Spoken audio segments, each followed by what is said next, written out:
আপনি যেমনটি বলছিলেন যে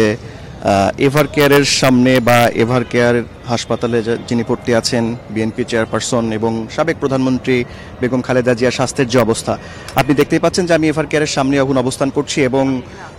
এইখানে কিন্তু আজকে সকাল থেকেই কিন্তু সর্বসাধারণের অবস্থানের বিষয়টা কিন্তু সীমিত করা হয়েছে। আপনি দেখতেই পাচ্ছেন যে হাসপাতালের সামনে থেকে কিন্তু সবাইকে সরিয়ে দেওয়া হয়েছে এবং আমরা যতদূর জানতে পেরেছি যে বলা হয়েছে যে এই এলাকায় বা হাসপাতালের সামনে যেন অযথা কেউ ভিড় না করে, এই বিষয়টা আসলে আমরা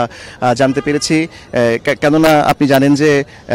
বেগম জিয়া হাসপাতালে ভর্তি হবার পর থেকেই কিন্তু আমরা দেখেছি যারা সাধারণ মানুষ যারা আছেন, যারা দলের নেতাকর্মী যারা আছেন, তারা কিন্তু এসে হাসপাতালের সামনে ভিড় করছিলেন,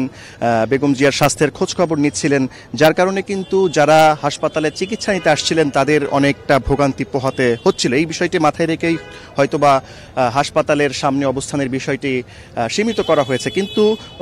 এভার কেয়ারের হাসপাতালের সামনের রাস্তাটি একটু ব্যস্ততম হওয়ার কারণে কিন্তু অনেক মানুষকেই এখান থেকে যাতায়াত করতে হয়, যার কারণে কিন্তু চলাচলের ক্ষেত্রে কিন্তু অতটা সীমাবদ্ধ বা সীমিত করা হয়নি আমরা যতদূর জানতে পেরেছি। তারপরেও কিন্তু আসলে আমরা দেখতে পাচ্ছি যারা সাধারণ মানুষ যারা আছে, দলের নেতাকর্মী যারা আছে, তারা কিন্তু এখানে এসে ভিড় করছেন, বেগম জিয়ার স্বাস্থ্যের খোঁজ খবর নিচ্ছেন। তারা